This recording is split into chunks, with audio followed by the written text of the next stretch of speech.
Enoy Extreme Media UJ. Subscribe for all updates. To this evening's session. Before I answer your question, Sandra, I want to make a few opening remarks. First of all, in my introduction, I don't know which CV you accessed, but there are a few corrections that need to be made. I was appointed directly to the Supreme Court of Uganda. I didn't serve at the High Court and the Court of Appeal. And secondly, much as when I was appointed, the media chose to read my CV selectively and only highlighted that I'd been teaching at Makerere University, which is the case.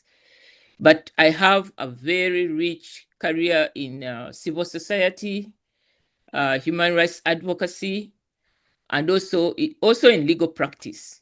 They may not have been as pronounced as maybe for other colleagues, and I think with this development, I may have to. I will post my CV on LinkedIn and probably on my expenses. I'll find a way of posting it so that it can be publicly available. I'm working on my website, and I think I also post it there. So I had the great honor and privilege to serve on our highest court, the Supreme Court of Uganda, from October 2009 up to July 18th, 2023. That's the day I submitted my letter of early retirement to the President of Uganda, President Yoweri Museveni. In submitting my letter for early retirement, I relied on the provisions of the Constitution of Uganda, which make it clear that a judge, irrespective of which level of court you are serving, but I think this applies to appellate judges, judges of the Supreme Court, and judges of the Constitutional Court of Uganda, who can serve up to 70 years, and judges of the High Court, who can serve up to 65 years of age. Once you attain 60 years of age, the Constitution gives you a right to retire. The exercise of this right is not dependent on anyone's permission. That provision still exists in our Constitution, and that's the provision under which I acted. Unfortunately, as is the case with many other areas of governance in our country, our Constitution, the Constitution of 1995, one of our biggest problems that we have, and which has also directly affected me, is that we have, some members, those in leadership especially, have chosen to read the Constitution selectively. They read and apply and take benefit of those provisions that benefit them, that give them the powers, that give them the authority to hold or to occupy the offices that they occupy, but choose not to read the provisions that give rights to Ugandans or that limit the powers of the offices that they hold. So in terms of who am I today, I'm a retired Justice of the Supreme Court of Uganda. We shall, I hope at some point in our interaction, we shall come back to these issues, but I just wanted to clarify that. And I am speaking as a retired Justice of the Supreme Court of Uganda. And my comments are being made in my personal capacity. I'm not speaking on behalf of the judiciary of Uganda. Secondly, I also wanted to, in opening remarks, to say a few thanks, to thank the Radical New Bar and members of the Uganda Law Society. I say this from the bottom of my heart, you've done us proud. As a lawyer, I know there are many challenges that are currently facing, you're currently facing as the Uganda Law Society in individual capacity and as an institution, as a body established by the laws of Uganda, but you've shown resilience. And I'm sure many other Ugandans are looking up to you for guidance. And I want to say, although I'm a judge, I was a judge, my primary constituency is being a lawyer. So I've never retired from being a member of the Uganda Law Society, and I make those remarks in that capacity as well. I would like to thank, I'll come back to the Radical Nuba in a moment, but I also like to thank the people who have taken time off. I know it's the evening in Uganda to attend this space. Because it's, in my view, it's an important reflection on constitutionalism and the rule of law in our country. This, we are holding this space at a critical time in our nation when we do not have, we are not speaking with the same voice as Ugandans. We have Ugandans who are very happy with the status quo. And in light, I think the slogan that was recently used in the last elections, that we've made gains and we should protect those gains. That's one category of Ugandans. We have another category of Ugandans who are saying, yes, we made some gains, but these gains are not being evenly distributed in our country. We've made gains in certain directions, in certain areas, but we are not enjoying our fundamental rights. And we are not paying due fidelity to the Constitution of Uganda.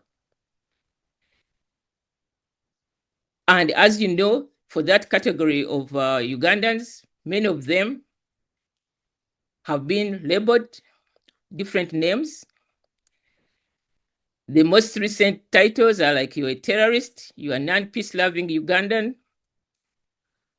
You want to take us back to, I don't know, those days where there was anarchy, or you want to take us to Libya and Somalia and all these other countries in Africa where they're having many different challenges. Now, if it was a question of the debate only, that would be okay. But unfortunately, those in leadership have taken it a step further to use the legal machinery and the military to suppress voices, like the president has used, voices of dissent, or voices, other voices, those who don't agree with them, by locking them up. And as we hold this space, we should not, apart from, I mean, you have me, a former justice of the Supreme Court, living in exile. The president of the Uganda Law Society is living in exile. Today is his anniversary. For me, I'm making close to 3 years. You have the leader of a national political party, you know, who cannot live in his home because the military has taken over his home. And I'm sorry to use these words, but that's a post by the Chief of Defense Forces. He's being, you know, they're hunting for him, and if they get him, either he will be killed or, you know, somebody wants, you know, to cut off his private parts. I don't know, either as a trophy or something like that. And that's very unfortunate. Now, we have another category of Ugandans, the ones who are in the middle, who are sort of like saying, okay, for us, yeah, we are watching how things are going, but other people are going to fight for us. Maybe a few in the country or a few outside the country, or leaders of the Western countries. And so we are holding this space at a very important time in our country, where we have just recently concluded our elections. And for some, it is over. But the question is it over? So I want to thank everyone who has come, and I want to thank the president of the Uganda Law Society, the Radical New Bar, for your leadership, because you've led, you've continued to lead, and your team, your vice president, I've seen you at the at the forefront, fighting for rights of Ugandans, articulating these issues that are affecting our country. And I want to thank you and to say, well, there are challenges, but all of us, we should not give up on these causes that we are fighting for. So, having said that, now I'm going to turn to the question that you posed, which was what made me choose to become a judge, right? Yes, please. Okay. What career on the bench and what moments stood out for you? Like I said, my joining the bench was, as far as I'm concerned, was not something I set out to achieve as a person. When I became a lawyer in 2020, when I was 21 years old, I was just attracted to the legal profession. Because for me, the legal profession was a profession where you fight for the rights of those who need, protection from oppression.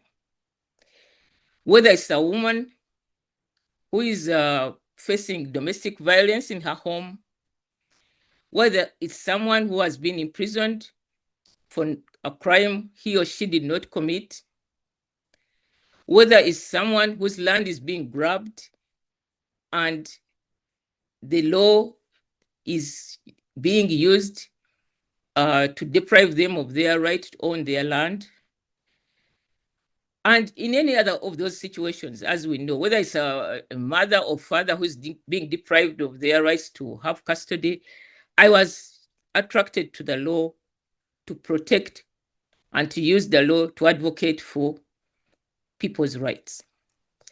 So through my career, which I've talked about, which spanned in academia, legal practice, civil society practice, and even a stint in government, a brief stint in government, I just used the law to serve the people of Uganda, especially in whatever capacity that I was serving.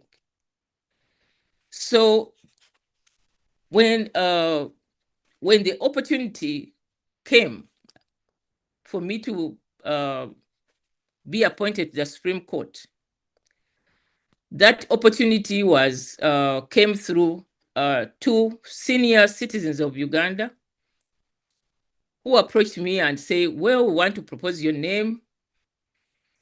Would you like to serve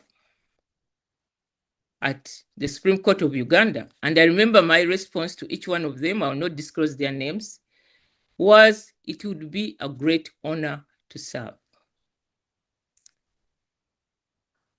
And when that happened, of course, for any appointment to take place, you have to go through the formalities. At the time, the Judicial Service Commission, and I think it is still the practice today, you express interest in a position, the Judicial Service Commission would receive expressions of interest. There was a time when the appointment process was different. It was different institutions like the Uganda Law Society nominating people who were suitable. But I think at that time we realized, and I think I was serving on the commission, realized that that system left out Ugandans who would wish to serve, but maybe they were not nominated by different organizations. So the doors were opened up. And through that system, any Ugandan could express an interest to serve on Uganda, on the judiciary, just like a member can express an interest to be, elected as a member of parliament or to join any other field in our country, to work in any other area in our country. But irrespective of how the names came to the Judicial Service Commission, there would be a short list. And through that short list, there would be an interview. And after that interview, the names would be submitted to the President of Uganda. As you know, that's the procedure under our law. And the President would then appoint appoint the names, the people, but of course, subject to parliamentary approval. So he would nominate the names of persons to be appointed, and then Parliament would vet the nominees, and after the vetting, then the President makes the appointment. So in 2009, we all know that President Museveni was in power, and I was appointed by the President Museveni. I've seen many commentaries about the appointment process. I know, and we can talk about it later, the appointment process has since, gone through some changes, and there are many concerns there, and this we need to talk about that maybe in another area. But in short, I became a judge because an opportunity was presented, and I had been working before in spaces where I saw the power that a judge holds. Because a judge decides disputes. If you have a fair judge, then disputes will be resolved in accordance with the law, and hopefully you can have peace in society. If a judge is not resolving disputes in accordance with the law, then the disputes may go through a legal process, but you will not have, those issues will not be resolved. And of course, that also leads to different other consequences. In terms of what is my proudest moment, I think for me, this question raises two areas. First of all, throughout my judicial career, I endeavored to do justice to all manner of people in the matters that were brought before me. I think the President in his introduction mentioned one of the cases two cases where, which, like the employment case to help you, President, it was Omnyoko versus the Attorney General of Uganda, which was not actually, it was a dissent, but it was an interesting dissent because we all agreed and found in favor of Omnyoko, who had appealed to the Supreme Court. But we took different directions. And I think these, in the interest of time, members or those who are interested can access these judgments from the website of the Judicial of Uganda. But we took different directions, and I think it will be interesting reading. But my recommendation, I think, President, is that it will be interesting maybe as we go on, for you to hold spaces where we can look at actually the jurisprudence of the Supreme Court. That would give us an opportunity to look into what has the Supreme Court, what did we decide, what is the current law, and of course, is it good law, or is it, isn't it good law? And that would be very helpful for members of the Uganda Law Society as we seek to build our jurisprudence in the country. And of course, in that interaction, we could also have comparative experiences. How have other jurisdictions handled similar situations? And in my view, that would encourage a healthy debate about whether our judiciary and our judges are getting it right, or if they're not getting it right, what should we do? How could they, how could they approach these issues differently? And of course, for the lawyers too, you'd learn some of the arguments that succeeded in other jurisdictions and which could help, in our particular jurisdiction. I think I'll stop there for now. So one was, let me just add this. So the one was, first one was, my proud moments was whenever we handled an appeal and I did justice to that appeal. What do I mean by doing justice to an appeal? That meant looking at the matter beforehand, the case presented by the appellant, the case presented by the respondent. The appellant is the person who is appealing to the Supreme Court. And then the respondent would be, for those who are non-lawyers, the person against whom the appeal has been brought against. And looking at the dispute, the way that matter was decided by the Court of Appeal, and previously, of course, by the High Court, and the case they initially brought to court, and weighing all that to find where there are any errors of law in the application of the law in deciding the case the way it was decided. And in so doing, I took into account what does our Constitution provide. So for me, the Constitution was always the guiding factor, and any laws, subordinate laws that governed the situation we were handling. And the third governing factor was always my judicial oath. Those who are not familiar with the judicial oath, it provides, when you are assuming judicial office, it provides that you will do justice to all manner of people without favor or ill will, and irrespective of their standing. And the other oath, which we also take, is the oath of allegiance to the Constitution. Those are two important oaths that we take and which guided my work. Now, lastly, I just want to say that the proud moment, but this one is a mixed bag situation, is when I made the decision on March 18th, 2021, to read my reasoned ruling in the Kyagulanyi versus President Museveni, the applications that had been brought in that petition, despite the fact that all my colleagues had declined to join me.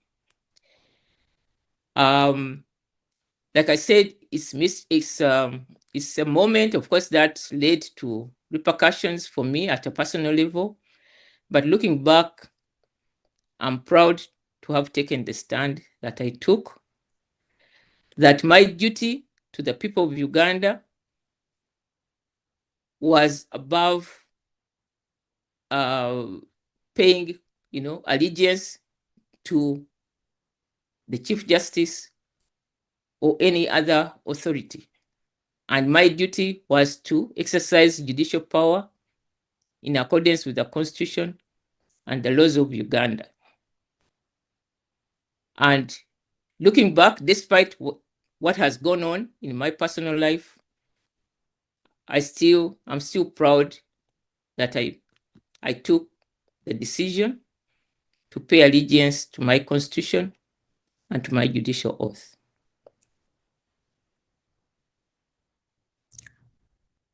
Thank you so much. Council Namutevi, I think that's the word. Again, because of the time that we have, I may not go into all the details. I'll just give a summary.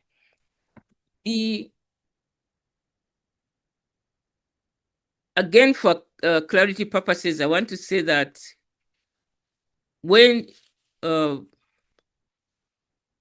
Robert Kyagulanyi brought the petition to the Supreme Court in 2021, the court set itself to hear that petition, but he eventually decided to withdraw the petition. So the correct position is that the actual petition was never heard, and I think you can refer to the reasons that appellant Robert Kyagulanyi gave. I think he said, I don't believe we'll get justice at the court, so we'll take this petition to the public court.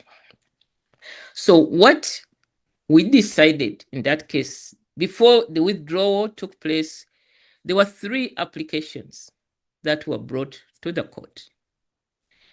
The first application was an application by Robert Kyagulanyi, I think is commonly known as Bobby Wine. But of course, when you come to court, you use your official names. So I'll stick to the official names, where he was asking the court to be given permission to amend his petition. And the reason he gave is that in 2021, the moment he finished casting his vote, he was put under house arrest. And it took an order of the High Court for him to be released after 10 days. And by that time, he had 5 days left to file the petition. So he argued that although he filed a presidential petition, he had lost valuable time and he needed time to amend his petition. In that case, the court considered his application and the court did not allow him to amend. Now that I'm a retired judge, I will share this, that in the discussions that we had, I and another colleague were in favor of allowing Kyagulanyi to amend his petition. And those who listened to my discussions, to my ruling, will recall that later on I gave the reasons regarding the circumstances under which, we disallowed, but later on I said we should have allowed him to amend his petition. And at a personal level, I'll share this openly. I was in favor, but when I looked at everyone's reasoning, and I realized I was standing alone. But I also realized that despite the fact that he had had only 5 days, there was enough substance in that petition to enable the court to make the inquiry that is required to make under the Constitution. So on those grounds, I decided to go along with my colleagues, and we disallowed that application, but said, let him bring the evidence to support the allegations that he had put in. The court reasoned that the time for filing, we have a strict timeline, and we needed, we couldn't allow him to amend his petition. So I went along with my colleagues, but my conviction had been that there was enough substance in what he had submitted for us to be able to do our job. But at that position, when I delivered my reasoned rulings, I cited our earlier decision in the Mbabazi case, where we had actually allowed the petitioner, Amama Mbabazi, to amend his petition. So as judges, we make errors. I should have stood my ground then, but again, at the time, that was the first application. Maybe I wasn't able to stand up to the pressure, at the time. And that was, counteracted by the fact that I was convinced there were grounds in the petition to enable him to proceed. So he brought a second application when he was unable to file all his affidavit evidence in court. Now, when it came to the second application, and the reasons, I think that time he had counsel Segona, who addressed court during the hearing and saying, we are having trouble collecting evidence. We are not sleeping at our homes. We can't even work from our offices. The offices of the National Unity Party are under siege. The home of the president had been, under siege. Even the president himself did not have permission to leave until, 5 days to the end of the time to file the petition. These were submissions. If one accesses the record of proceedings in the 2021 applications that were filed in that petition, these were submissions which were made by counsel for Robert Kyagulanyi. He said the polling agents, our witnesses are being locked up. They were rounded up. We can't access them. So there were all those issues. And as a result, when they came to filing their evidence, they were not able to file all the evidence in the time that the court had given them. So they made an application to be given time to file the remaining evidence in court so that the court can have all the evidence they had collected. And the court, my colleagues, the majority were 9 of us, and 8 of my colleagues said no. And in that case, I said, now is the time for me to stand my ground. So I told my colleagues on this one, I'm dissenting. And so that was an 8-1 ruling where I was very clear. And the reasoning was, if we told the petitioner that you can't amend your petition, but bring in the evidence that you have. The Constitution provides that substantive, the court, should not be, focused on procedural matters, should focus on substantive justice. And the evidence was, had already been, I think they were stopped at the courts because they didn't meet the time deadline that had been set. So for me, substantive justice demanded that we give them more time, especially given the reasons that had been given, openly submitted on by counsel for Robert Kyagulanyi in court. So I dissented. So when the court declined to give Robert time to file his additional evidence, then I think that's the time. And of course, when we went to court, there were also addresses that were being made by the Chief Justice. I think one of the famous ones was like, if you have plan B, you can go to plan B. This is, like, which I thought were not in order. If a party has come to court, you are supposed to restrict yourself to what a matter has before court. But anyway, based on all those, whatever considerations, I think the records are there. Chagulanyi decided to withdraw the petition. And now, so the third petition application was like whether we should ask him to pay for costs or whether the court should decide that the costs should be borne by each party. So the rulings for each of those the two applications were made on the day the applications were heard. They were brief rulings.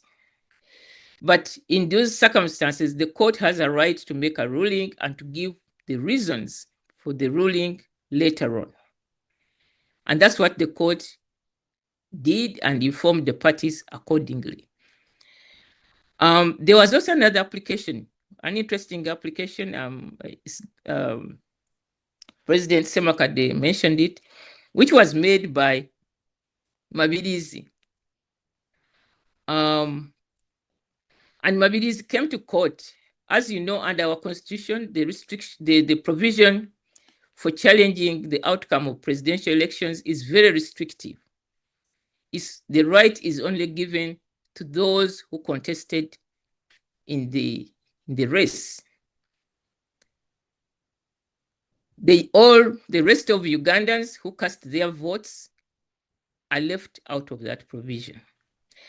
But Mabirizi brought his application under Article 3 of the Constitution and saying, he has a duty. We have a duty to defend the Constitution. And he challenged, I think he was seeking for the Chief Justice then, Justice Owiny-Dolo, to recuse himself because there were reports that he had met with the president 2 times when we had begun hearing the petition. So when that application was submitted, I asked the Chief Justice whether he wanted to hear this application by himself. And he said, we all need to hear it.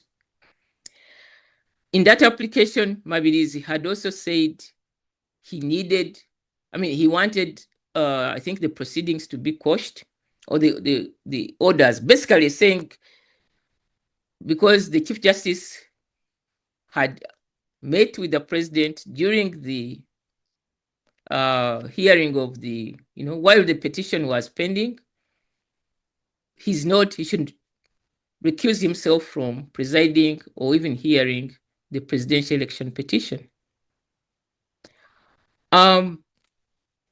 And so on the orders of the Chief Justice, we all had the application for recusal. But I was very surprised when,